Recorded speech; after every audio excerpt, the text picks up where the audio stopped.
so then I was known as the junior guy, and you know, that was it. So when you got the opportunity then through the professional, was that just much like ourselves? Did you get much? To be honest, I did get quite a lot of support from my employing pro. Was you just thrust? Was it just thrust upon you to that's your role? Off you go. Did you get much? Did you I don't know, shadow group coaching sessions, junior coaching sessions, or was it a case of just getting stuck straight in and cracking on with it? Yeah. James gave me the equipment, and he gave. I think I used to do YMG. I think he'd signed up to YMG before, Yeah, Young Master yeah. Golf. Before so he gave me some of the tools. Oh, that was it, really. That was it. And in my first few schools was actually first few was not too bad, and then about my third school, really vividly remember this, and got all the children around, and I was like, right, today, gang, and then one kid goes, "Who do you support?" I went, "Everton." But anyway, let's just crack on. And he went, someone else went, and so I went, "So we're going to do some putting." And he went, "Everton rubbish. I like Man U." And I went, you know, come on, lads, let's just carry on with the game. And then somebody else shouted out, and then I said, "No shouting out." And then they all turned on me. And the reason they turned on me, well, they all turned. It was a terrible session. This was like week 2, I think. And I had 2 more weeks in the school. After that session, I got in my car, had my head on the steering wheel, and I was like, I cannot do this. Almost in tears, because I thought, I can't figure out what I've done wrong there. And then I spoke to some teachers, friends who were teachers, and then somebody gave me some links to some primary school resources for teachers in dealing with behavior. And that wasn't very good. And basically, I just remembered my favorite school teacher, and he was a history teacher. And I remember, never forget this. First day, we just walked into the classroom, just chatting, just not just whispering, just talking. Just it was all quiet. Walked down. He came in, slammed a book down. "You do not talk as you walk into our classroom. Out!" And we all thought, this is his first class, year 7. I thought, oh my God, this guy's so strict. So he lined us all up outside. We all walked in, sat down, and he never, ever had to tell anybody off, because he'd set the law down. So he was so nice. It was really, he could have a joke. He was lovely. He never had to shout at anybody. All the children that were normally, a bit difficult to deal with, they didn't never mess about in his lessons. And so the next school I did, when they all sat down waiting for the session to go on. Before I would just let them just walk around, maybe look at the equipment. I'd just say to them, "Excuse me, everybody, can you just come and sit down in a super smart line, please, everybody?" And then if they sat down, even if it was slightly off, if their toes weren't on the line, I'd say, "Excuse me, can we? I like to see extremely smart lines in my classes. Thank you very much." And like, oh my gosh, this guy's serious. Do you know what I mean? Like, you've got to sit on it. You've got to sit that straight for this coach. And then from there on, as long as I didn't, if someone shouted out, the first time they even thought about shouting out, I'd already set the rules. But, I'd never answered. And that was my mistake. I didn't set the rules at the start of the session. And then I let 2 people off, and then tried to then, on the third one, tell them no shouting out. You just cannot do that in school. They prey on weaknesses, don't they? Especially in groups when they've got their friends around. They're the masters of deception. As you say, you once that's gone, it's almost impossible to get back. No. Yeah. So the support was not there, and I went to do a few of the tri golf, because I started to get into it. Not necessarily because at that stage because I wanted to be amazing, but I just wanted to enjoy it, and I didn't want to be feeling like I was getting, you know, beaten up by kids and bullied. So that's why I got into a lot of went on a load of tri golf courses. I went on too many, but even the tri golf foundation course, it was never about discipline or behave, you know, how to control a group. And I like to do it with a smile. Do you know what I mean? I'm not very good not very good, you know, like if I'm ever shouting at children, it's never happened, because I'd prefer to be very clear, very kind, very calm. So, but you know, on some of those early sessions, I felt like I had to maybe raise my voice and say, "Excuse me," and I just didn't have a clue, and I don't think the support was there from the Golf Foundation, PGA, and certainly not any of the pros around me. I had to figure out myself. It is tough, isn't it? And I mean, you know, if you're a coach listening to this now, and you kind of had the experience you had first up, it would, you know, it'd put a lot of people off, wouldn't it? It would put a lot of people off going down that road. So I think, in my opinion, I mean, our door's always open for people to come and shadow, watch people do it, get some information. I'm trying to do a little presentation in a couple of weeks on working with a big group. You know, as you've got rightly said, never had any real guidance on, you know, the PGA is fantastic, but you get taught how to teach an individual. Really, there's never even teaching an individual. It's all based around mainly individuals. And the only group I ever done there was when you did your level 1. You had to like run a small group, and that was years and years and years ago. There's no guidance on working with big groups or working with kids, and I think that needs to change if people want to go into that mindset. So you said there you went into sort of tri golf stuff, and you kind of educated yourself a bit more, didn't you, on how to teach children a little bit more? Did you find after you did those sorts of things, you spoke to other teachers, that it started to become easier, you enjoyed it a bit more, or was it still something that wasn't as appealing as it could have been to you? I loved it. So I taught, that was probably 15 years ago. And then up until COVID, I'd done, for about 5 years, I did a lot of schools. So probably do one summer, we had a lot of school sports funding. I probably did 10, 15 schools a week. Probably before the funding, it'd be about between 5 and 8 schools a week. We do breakfast clubs or after school clubs, and I quite liked it. I've not found it as easy now. I've got an 11-year-old and a 3-year-old. So the 3-year-old is just going to school in September, so kind of frees me up a little bit when the missus is in, but I've got to be there at the moment for take him to school and pick up. Do you know what I mean? So that's kind of, the breakfast club's gone out the way, and the after school clubs at the moment. But I enjoyed it. I love it, really. I'm getting a good flow state, can't you? When there's a lot going on and you're managing a good group, time just flies by. Absolutely, it's really enjoyable when you get the right people that you've kind of educated that want to be there and want to. They're not just there because mum and dad stick them in there for an extra hour of child support. It does, yeah, it's brilliant. You actually look forward to the classes. I mean, I've done many a class. Think, oh my God, I'm signed up to this for the next 12 weeks. I'm not looking forward to going in there. But I think it gives you an opportunity, don't you, when you've got a group that you're not a problem group of kids, but a difficult group. You know, you have to G yourself up. Right, this week's going to be better. I'm going to try this week. I'm going to try that week. If you've committed to it, you've got to try your utmost to make a positive influence on it, haven't you? Yeah, you know, you can get on the private ones, you can get paid quite well for it. I used to get, you know, fair 80, 90 pound an hour. Now there is setting up fees, but it keeps you on your toes, and it's enjoyable having to deal with.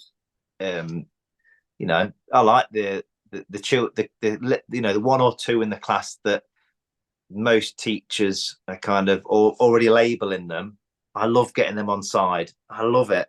Absolutely love it. Making them, extra special, making them feel like they're really worth something, helping me out with the session, or clearing up, and just little things to make them feel like worthwhile. When you get the impression that in a lot of the classes, the teacher just thinks, oh my god, just get him over there and give him some colouring to do. Yeah, keep him quiet, keep them quiet, sort of thing.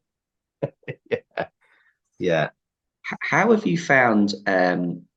So I'm surmising a little bit here, but how have you found kind of trying to attract people from school setting to where you teach at predominantly, and how have you found kind of conversions? I mean, did a thing the other day about if we went in taught a whole school in a day, we might see 250, 300 kids, we might get 10 to 12 of them sign up to an after school club, and then we might get one or two of them filter through to a holiday camp or an after school camp. We don't see that as that's not great in terms of a percentage of putting people through, but it's a model, and it's something you can, if you multiply that enough, you can get enough kids coming to your clubs. How have you found that dynamic of getting them from their sort of safe school environment to your external golf facility? Yeah, very, very, very poor. Very low numbers. And what I would do is, when I used to do the schools, and I've not done them for 4 years, the little lad's is 4 in 2 weeks, and COVID obviously not it, but we would do 4 sessions in the school, which I always felt that was just enough. That for me personally, when I've had 6, I always felt like the last couple I could be starting to lose them. So I did 4 in the school, and then I'd give them 1, which is made out like it was a free one, where they come to the club. So they come to the club on a Saturday or Sunday. They hit real golf balls, real clubs. But the success rate was very, very low. I would say 1 or 2%. Do you know what I mean? Who would join in with group coaching that we do at the weekends with real golf clubs. However, I went to one school that's locally, went there for the first year, met this young lad. Next year I go back, he signs up again. I'm like, hey up, mate, I know you. You were here last year. He's like, yeah, great. Did that course, still loved it. He said, my parents say if I really enjoy it and I stick at this, I can do real golf. Great. He came to my coaching, taught him for 5 years. He went to join a club, and then kind of used to teach him maybe once every 6 weeks. And now he's just finished his 2nd year in college, in US college. So, and that was me going in that school. He probably wouldn't have started if I hadn't gone in that school. So, it is low, and that it can be disappointing. It can be disheartening when, if the business model is to go into the schools, not make much money, but recruit. It's a bit disheartening. I have had success just going into schools and delivering an assembly. Yeah. And not. Yeah. And I put a funny video on and do a silly golf quiz, and hand out flyers. And I've had more success that way. Sometimes you have to be a bit of a ninja to get past the receptionist, though. If it's a new school that you've not dealt with before, getting past the receptionists, you've got to ring them between 8:45, 8:30 and 9:15, or 12:15 and 12:30, or you ain't getting through to them. You're right in what you say. If you go in and deliver sessions and you think you're going to recruit loads of people, then it's wrong. And I mean, our model works a little bit into, I've mentioning Neil Plimmer again. Neil's going to mention every one of our pods, I think, but he said you just got to be visible. I'm here, whether that's leaflet distribution. We're doing a camp now, and there's a school up the road to us that we've been in and out of all the time. Numbers have always been really low, and they're our closest school, so we don't go in there anymore. But they promote our camps through leaflets every time. We're on the doorstep. leaflets go out to kids, parent mails go out, what have you. And we get a lot of people from that school that we actually haven't even given a golf experience to, but the school are more than forthcoming to send out your stuff. So I think it's important to say to people, you might not be in a school, but still get your information to them. And if you're present with them, if you're present with them, they might not want your services for a lesson, but they might send out your things for you. And it's a way of, silently getting people into your program. And it is a long game. It takes a little while, but as you've said there, you've got someone from, if you'd never gone to your school, that lad wouldn't be in America. He might have found his way in, but if his parents didn't play or whatever, he probably wouldn't have found his way into the game. So that it is doable. It's just having the patience and the persistence, isn't it, to keep going with it, I think. Yeah. And you reminded me, I'm going to send out, we've got some summer camps. I'm going to send an email to a couple of schools locally. It's a great shout. I can only say, yeah. I always talk, like, you can only say no. You're not asking for anything. We sometimes do little donations. I said, yeah, we give them out to everyone at the school, but you've got to put a donation to our charity. Yeah, fine, absolutely. If it's a way of me getting 500 leaflets out for a £10 donation to a good cause, fantastic. And as you say, assemblies are a great way of showcasing golf in a different way. We hit balls into the crowd, like little foam balls into the crowd. People catch them, throw them back, get the sticky target out, get them smashing balls into that. Just raising a little bit of pulse raising and get the assembly a bit hyped up. It kind of, you might be misleading in how golf is a little bit in that way to get your foot in the door and to get people interested in it. But that's certainly the way we try and do it.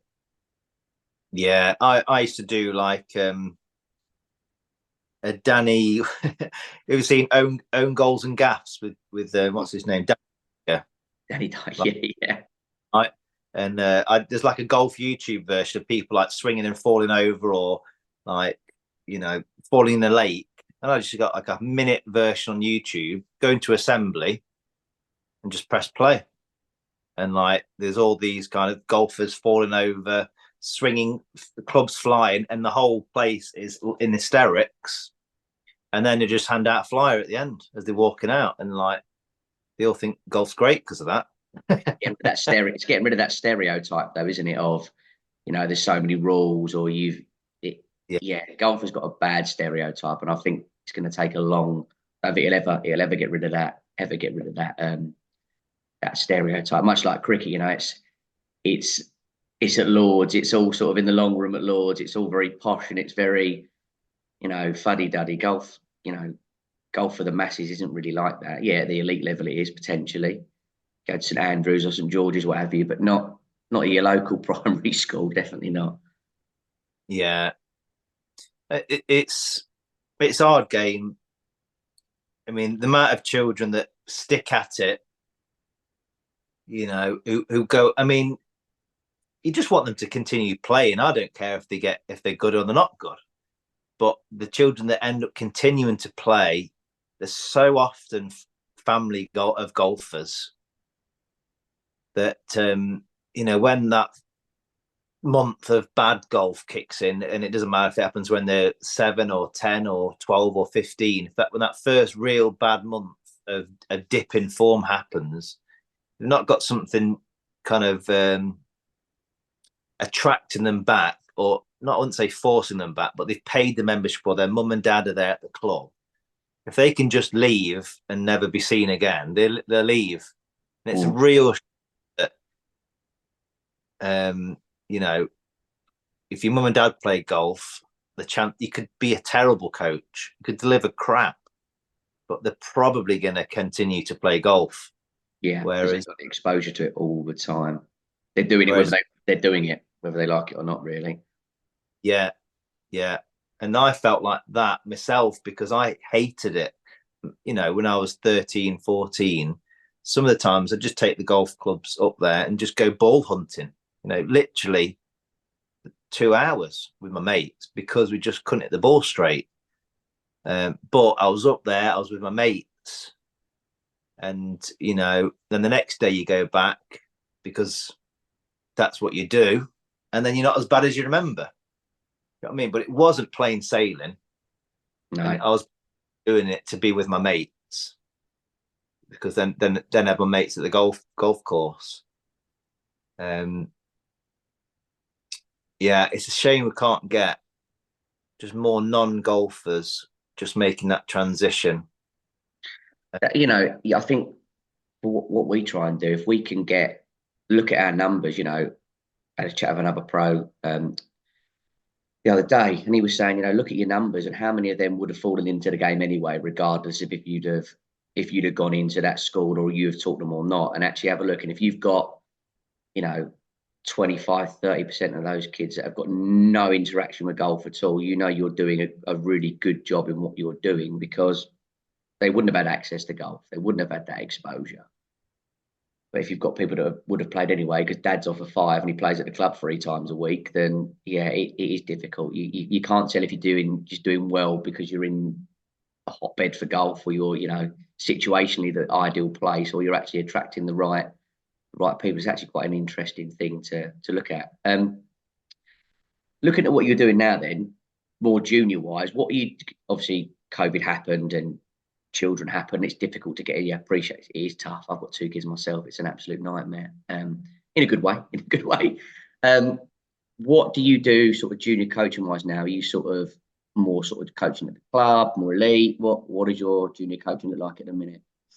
Yeah, so I do pretty much 6 hours a week group coaching at the driving range at our club. I am the county team manager for the girls, for the scratch team, which Derbyshire County girls scratch team manager. So I coach the scratch team and some other county coaching kind of participation group and all the girls. That's another job, kind of another role that I do. And then, but my home coaching, Saturday and Sunday mornings, I split them into 2 age groups. I have 4 to 7-year-olds, and then kind of 8 to 12, 8 to 13 groups. And that's split pretty evenly. I have a girls only group as well on a Sunday at 11. And pretty much on the 4 to 7, I'll have every parent be there.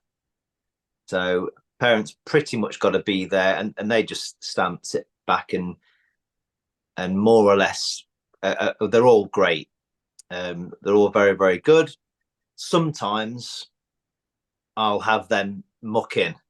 Do you know what I mean? With the 4 to 7s, if I need to speak to one of them a bit more individually, which is very, very rare, but they're always on hand watching, making sure that everybody's safe, and that has been really good safety wise for me, because I've never had anybody injured or hit in 15 years. But also I like to have the parents there so they get an understanding of why we're doing what we're doing. And I never felt like it's worked well, when we keep the parents at distance.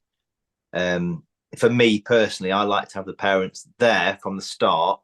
And if, let's say, the child joins when they're 6, and the parent then has got a year with me watching the whole sessions, then I feel very comfortable that they're not going to go down and start keep your arm straight. What's your head doing? You're not looking at the ball. Concentrate. All this crap that you hear, because they've seen me delivering the sessions and they've kind of had a hand in it.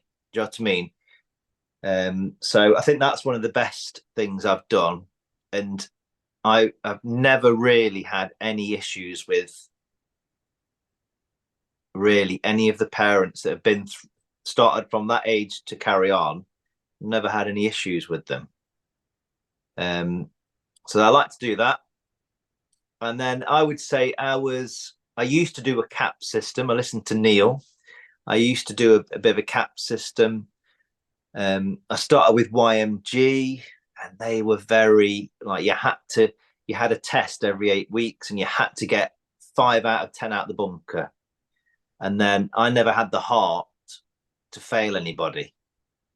So you had to kind of chip 3 out the bunker, chip whole 5 putts out of 10, and end up finding I was just cheating them. I was just putting them through, and everybody got a new cap. So then I would just give every 8 weeks or every presentation night, they just get the next colour cap. Then since COVID, I've stopped. I've just never got back into it, buying the caps and doing the presentations. Lazy, really. And then I would say that the way that the sessions run, I deliver a very similar session for the 4-year-olds group and the older group. And a typical session would be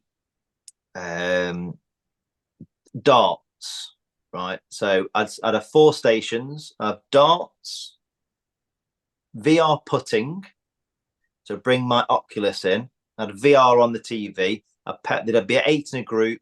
There'd be 4 warm-up stations: darts, snooker, keep you up is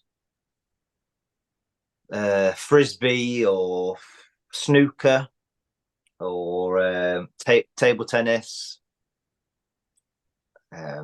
maybe a putting game. And then they'd rotate round them after 2 or 3 minutes. They'd rotate round, and then we'd hit full shots. And then quite often nowadays we'd use a trap man, and I would let them, I'd just call it free play, and they would then decide with their partner which kind of game they would like to play. This is just like a typical one. So they decide what they want to do. They might play Magic Pond, right? Let them to Magic Pond, and then more or less, then I would just go in and I'll ask, would anybody like any help? If they say no, I would walk out the way and then just kind of monitor the group as they're hitting shots. But I think the shock for a lot of people is that a lot of coaches or parents, when they first see it, is that there's not a lot of me doing a lot of coaching, but I'm giving them choices. So I'm letting them make the choices as much as possible. Do you know what I mean? What game do you want to play? Then they can pick whatever club they want to hit. As long as they're being safe, I'm not overly concerned at this kind of 6, 7, 8, 9 kind of age too much about kind of how they do things. If they start to struggle, I typically would give them a shorter club, pitching wedge. If they're still struggling, definitely stick it on a small tee. And if they're still struggling, maybe bring the target in closer. But try not to get in and deliver kind of, golf coaching, as a lot of parents might expect. I think that's a pretty typical session, really. So sports and then play. I might have to send another link actually, because I've not upgraded to the. If that's all right, we'll carry on in a minute. I won't take up too much more of your time. I think it's interesting what you just said there about, if, let's say you've got a grandparent, for example, 65, 70, played golf for donkey's years. They've got this sort of perceived idea in their head of what a golf lesson should look like. They bring their grandson down in the 2024 for their first golf lesson. They go, well, this isn't golf. And you've hit the nail on the head. It's educating those parents and grandparents into, I want to make them enjoy sport first, whether that's golf or, they're doing something they want to enjoy, not just, I've learned how to grip the golf club today. No, I did this today. I played this game. But I really like what you said about almost groups within groups. 2 of them are doing that. 2 of them are doing something else. You might have one lad that doesn't want to putt or doesn't want to chip, and you say, okay, fine, you can go and do what you need to do to get the most out of the session for you. Not, no, we're doing that this week, because you're alienating them, aren't you? You're alienating them in that way, and it is educating. It is educating, and having the parents staying there and watching is a big thing. I think, as you said, our sessions run way better. We do Sundays. Most of our parents stay now, whether that's a family day or what have you. Saturdays, a lot of them go, and the sessions are still good on a Saturday. Not saying they're not, because they are, but they seem to run better on a Sunday with parents there, because you've got that support network, that people to fall back on. they're getting just as much out of it sometimes as some of the kids are. Absolutely, it's really interesting in that regard.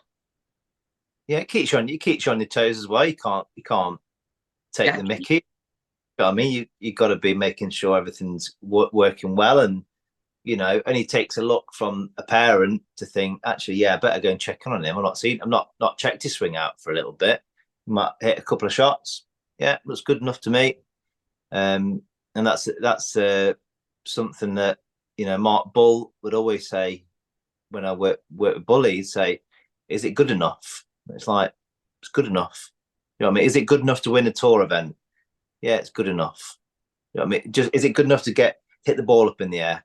Yeah, that swing's good enough. Well, that's really, if he's 6 years old, 7 years old, and he's hitting the tee that's under the ball and the ball's popping up in the air, Good and shot. he's good enough. Yeah. Rather than when I first started, I thought my job would be to try and give them all the basics that in 5 years they'd thank me because I drilled into them the basics so well. So just going back to what we were talking about in terms of group coaching, are you kind of at max of what you want to do at the moment in terms of it 6 classes you said you do a week? Yeah. Yeah. And yeah, that suits me down to the ground, to be honest. Like 3 hours back to back, 9 till 12, then have an hour off. And then I'll do 1 till 4, another 3 hours. And they'll be normally adults. Sometimes I'll take the children on the golf course. But I pretty much work 8 till 4 every Saturday and Sunday. And, yeah, 3 hours, an adult lesson, then 3 hours of junior coaching, then an hour off, and then and then same again Sunday morning.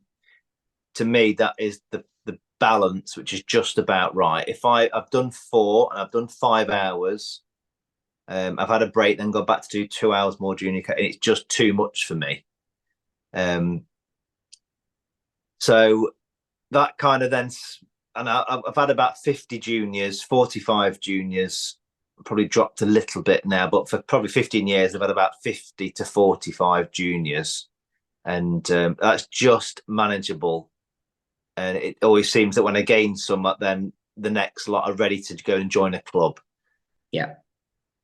You get probably 2 or 3 years from my stuff because we're at a driving range. The place where I work, they don't really like kids. So getting on the golf course is a bit of a nightmare. We don't have any membership.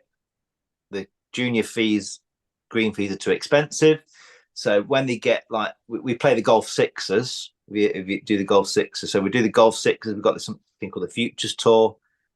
But when they play the golf sixes, they're really ready to then go and probably they're 11, 12. They're ready to go and join a club.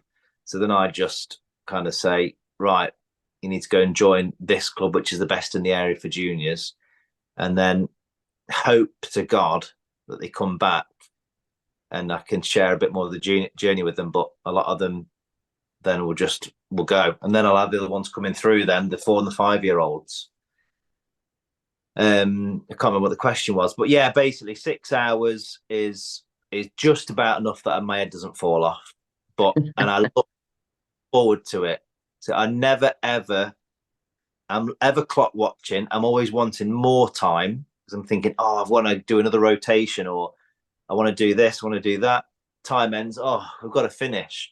And a Friday night, I never ever think, oh no, I've got work tomorrow. When I do 5 or 6 hours in a row, then I'd think, oh God, this is going to be hard. Mm. So I kind of worked that out myself over the years that it's just enough. Did you build that to the 6 or 7 hours you do now? Was it a case of saying when you very first started doing it, right, I'm going to run one class, going to get that to a number, then I'm going to start another class off the back of that? Or did you kind of set these classes out and people could pick a time, or did you drive them to one and then spread as you got bigger? I can't really remember. I think I probably had an older class and then some younger people came in, and then I'd just run it I'd put them in a reserve box. And then when I got to 4, I'd ring them all up and say, right, we've got enough for a class. And then I'd run it with 4 and then more would join. And then some of the time now, some of those times they actually started when they were 4, and now they're 8. So that now they're part of the older class when it's the Saturday 9 o'clock class. Do you know what I mean? So I do get that question sometimes. Oh, is it time to move classes now? And it's like, well, not really. They're all 8. They're all 8 and 9. Do you know what I mean? I'm delivering them as they're an 8 and 9 year old. I'm delivering the sessions, or they're selecting what's right for them out of the games they pick.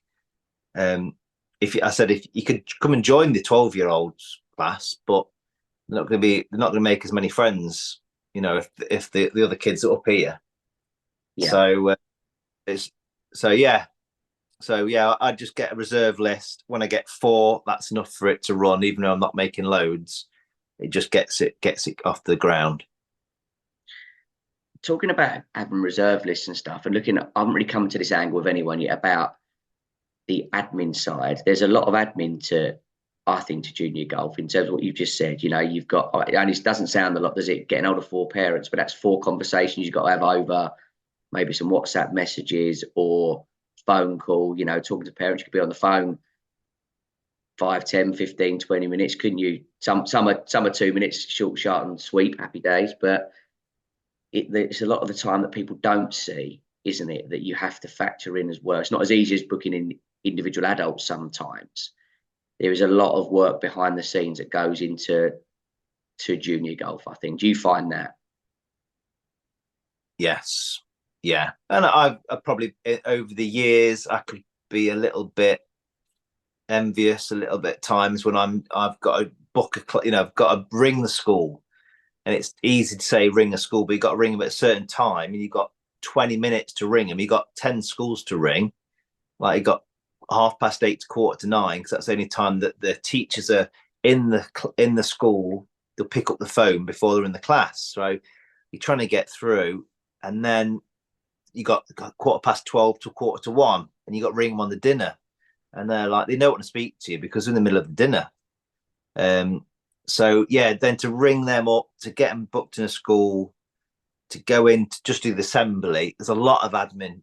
And I do sometimes used to feel like, just people just ring and book on the website for the adults. You ain't got to even speak to them, just turn up. But yeah, you get used to it, I think. And the thing is, junior coaching, group coaching, you make more money, per hour. You make it about that way, don't you? I suppose. Yeah, you almost get your admin time in as a part of the fee for the lessons. Yeah, absolutely. If your numbers are high, definitely. What are your thoughts then on, you said you're going to get back into schools a little bit once your little one gets into school, which is fairly soon. Is that something you're looking forward to doing again? Is it something you think, I've got used to not doing it. I kind of got out of the habit of not doing it. I'm a little bit sort of, I'm not sure if I'm going to, or am I not going to? Is it something you definitely want to do, or? I think every January I'll I've done my figures, and November, December, January could be probably busier than it has been over the last few years. Well, the COVID was fine. So if I was thinking on my feet, booking load of schools for November and November, let's say, and January would actually be a very wise move. I think I'd quite look forward to it, to be honest. Probably do 4 or 5 in a week. I'd be quite happy to do that. I quite like it. I like the flow of a group, and seeing how it's reacting, and the mood of the group. It's like an organism when you see it in full flow, and they're happy, they're engaged, they're chatting, no one's messing about, everyone's fully absorbed in the task. I really like kind of juggling the bits to that. And yeah, I could do it. I look forward to it quite, I think. But you can do too many as well. I've done too many at times. Yeah, 10 in a week was too many, I would say. And the balance is nice. And then I look forward to my adult coaching. 8 hours back to back adult coaching can be just as tiring. Yeah. A Yeah. different, when a group of children are playing and you've set the games up at a suitable level, you can just step back and you can take a breath. And that's where I find myself a lot of the time kind of watching, whereas one-to-one conversation with an adult, it's more intense and it's a different kind of tiredness at the end of it, I find. Yeah, as long as the kids are engaged, you can have that kind of mental breather, can't you? A little bit at times, where, as you say, when you're with an adult, or even a junior, if you're working with individually, you haven't got that kind of breathing space. You can't have that 10 or 15 seconds of just sort of scouting around and having a look. You're thinking, what will go ask next? What have I got to say next? It can be, yeah, you're right. It is, isn't it? I think you've got to build him we don't, and you've said there with your coaching, I make sure I have an hour break in between. It's something that we certainly need to do. I end up finding once we trialed kind of having 15-minute gaps between every group. And I just felt like, well, if I've got 5 groups in a day, it's an extra hour and a quarter. I'm at the golf club. I kind of want, but at the same time, you go home, you're absolutely shattered because you haven't had that time to just nip to the loo or quickly grab a sandwich. Yeah, I think I need to get back into having some form of break just for your own well-being, really, as opposed to anything else. Burn. Well, I've done it before. Burn out. Do you know what I mean? And I'd rather look forward to going to work on a Friday night than have to think, an extra 50 quid in my pocket or 60 quid. True. I don't know what you find, but I have not a lot, but maybe once a month, maybe in the season, I'll have a parent say, they want to do individual lessons. So let's say normally happens when the child's been for 4 weeks, and whether it's the parent or some other family member, they see the games that we're doing, a lot of hand-eye coordination, a lot of play, and I love asking them, which did you prefer? And every game we do, which do you prefer? Did you prefer that one? Did you prefer that one? Did you like the free play? Did you like hitting shots? Did you like designing the course or playing the course? And I've done this over the years, and the answers they give you, it's always a surprise. And over the years, I kind of keep asking, but I know what works and what doesn't work. So after 3 or 4 weeks, what will happen is one of the parents will come and say, "Oh, he doesn't want to do the group coach. He wants to do individual lessons." Okay, I go, no problem. I have not had any child under the age of 11 have individual lessons for more than 4 before they quit. And I'm not sure whether maybe it's something I'm doing and I'm delivering it too lowest, too basic in the groups and then going a bit technical, but they get better really quickly and they just quit. I never see them again. Never like didn't enjoy the sessions or whatever, but they just never ever book in again. Whereas my group coaching, I probably have like a 1-2% dropout rate once they don't drop. And I wondered if I was the only one experiencing that, because I do see other coaches online that deliver one-to-one coaching, but I find it really tough under the age of 10. Super tough. What's your thoughts there? So I'll give you an example of what we try and do. We try and do a mixture of both. I'd rather a child under the age of sort of 10 be in a group setting. If a parent comes up to me and says they want individual lessons, I say, okay, we can certainly do that, but it has to run alongside the group element. They need that interaction with other kids. They're not going to get that interaction in an individual session. I feel like I can relate to kids on their own a little bit, but I'm getting older. I'm getting less clued up with the games they play online now. You know, it's hard to sort of have that rapport with a youngster individually. And the lessons are very different. So we try and add it in a way that they have to do a little bit of both. Whether that's a case of, say they would do, I don't know, they come weekly to a group setting and they want to add an individual lesson. We might say, okay, you do the group 3 times and you have your individual lesson one. Like for your 4 sessions, you might do 3 group, 1 individual, or as they get a bit older, they might go down to 2, or when they join another club, we're very much the same on what you said about we've got membership, or they can't get a handicap at our club. It's not affiliated with England Golf anymore. When they move over and transition to another club, a bigger club away from us, we're seen as they come back to us for their coach, and then that's where they go and play the game. So in answer to your question with a youngster, keep them in the group as long as possible, if not all the time. If they want to do individual coaching, it's a blend. Definitely. I wouldn't, if they're adamant and they don't want to do it, don't want a group, I'm not going to turn them away, but I'm certainly going to advocate you need a bit of both. If not, it still needs to be 75% in a group, 25% on their own. And then as they get older, it kind of flips itself over. Now, we just started an elite. Kids who've got handicaps want to come down for like a bespoke training session of 2 hours in a group. And that's been really popular because it's kids actually that all have individual lessons that want that group element. They want to be competing and practicing with kids that are better than them.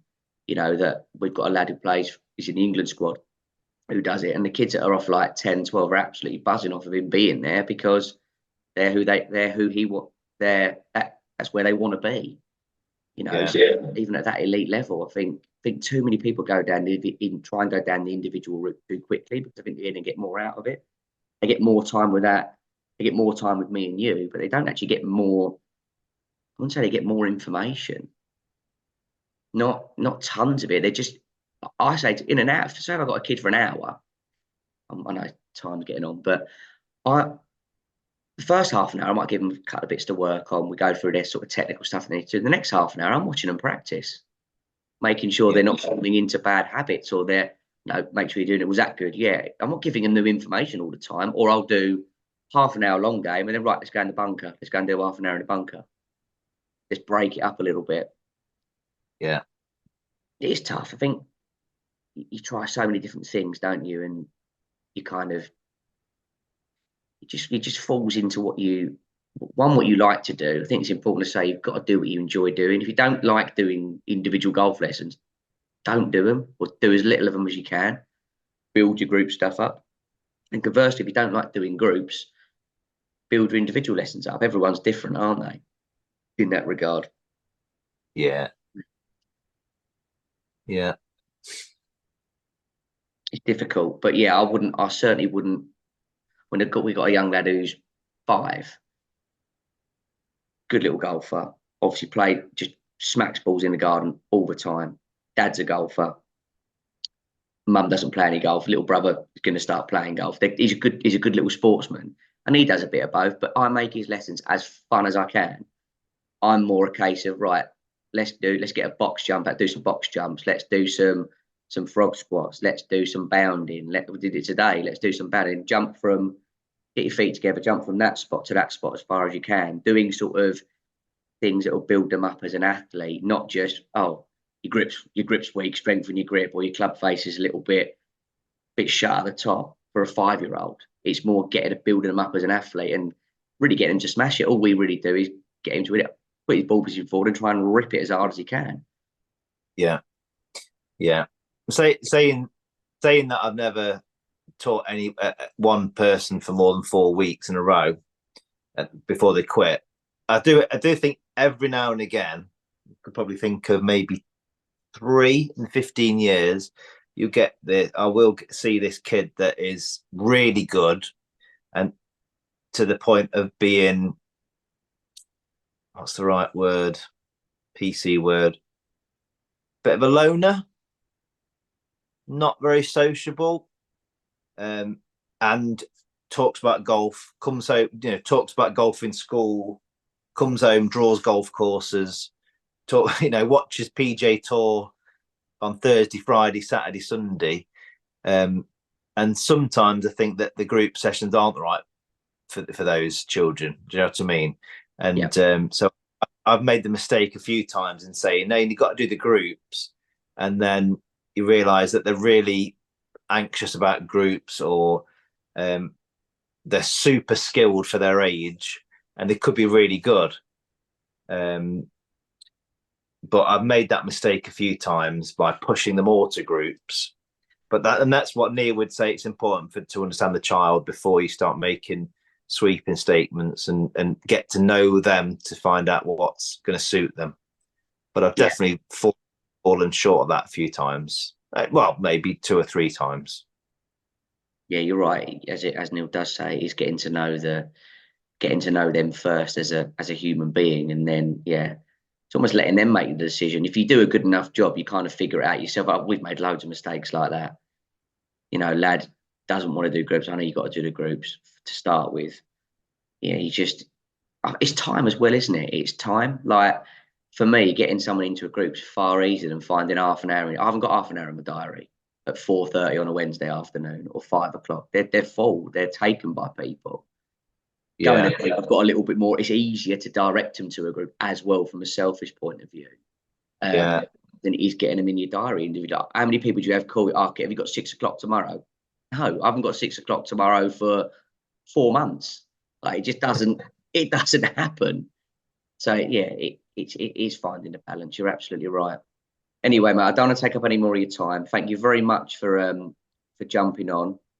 Been really insightful getting to know what you do. Before I let you go, have you got any advice to kind of, let's say, an assistant at the moment stuck in a shop, wants to get out of the shop? Would you recommend junior coaching as an avenue for them to go down to get out of the shop selling Mars bars? 100%. I would say that anybody who's interested in coaching, if they're an assistant coach, they'll probably be given the option to do juniors. Do you know what I mean? It's a strange way that it works when people have said in the past that the best, the start of the first coach you have is probably the most important, but use it as an opportunity to hone your skills, to deliver sessions for the person in front of you.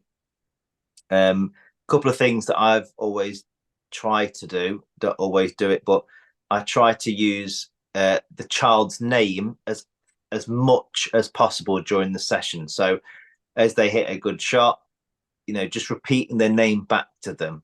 And I think that's one, it's nice for children to be playing and then hear their name shout. I think it's like a confidence thing. The coach knows they're there, but also you've got 50, 60, 70 kids to look after. Every time you say the name, it's just another one in the memory banks, rather than well done, mate, or well done, blue top. You know what I mean? So I like to do that, and I think that makes them feel a bit more special. I love to ask them who's doing something cool this weekend, and then you can find out loads about, everyone puts their hand up, and it gives everybody time to meet each other and find out and get the conversations going. And I think those two are probably good starts. Do you know what I mean? Try and understand the people that are in front of you and make them feel special. And just by saying their name 5, 6, 10 times through a session, I think it's a good place to start, and it shows that you're doing it for the right reasons. Absolutely. That's great advice for people. Definitely. Before you go, we start a lot of stuff. Well, not straight away, but we get. I'm Jack the Tottenham fan, and Matt is the Arsenal fan. It's a very good. Oh, we're not there to talk about football. We talk about football all the time. It's a good in. It's a good in. It is a really good in, and you can kind of build a bit of rapport with them. Have a conversation with these kids. I Tottenham get battered. Comes out pretty much every single day I'm at work. But it's allowing kids to have that. They can give you a little bit of. There's a lot of sort of to-ing and fro-ing with the kids. It is banter a little bit. We like to try and get on their level and make sure they're comfortable. So as you said, getting to know their names is massive, isn't it? Absolutely massive, especially in a group where someone might hold a putt 30 feet from you or 40 feet from you, and you go, oh, well done, Timmy, good putt. Oh, he's looking at me. He might have been standing next to me, but he's aware I'm actually there. Definitely. Look,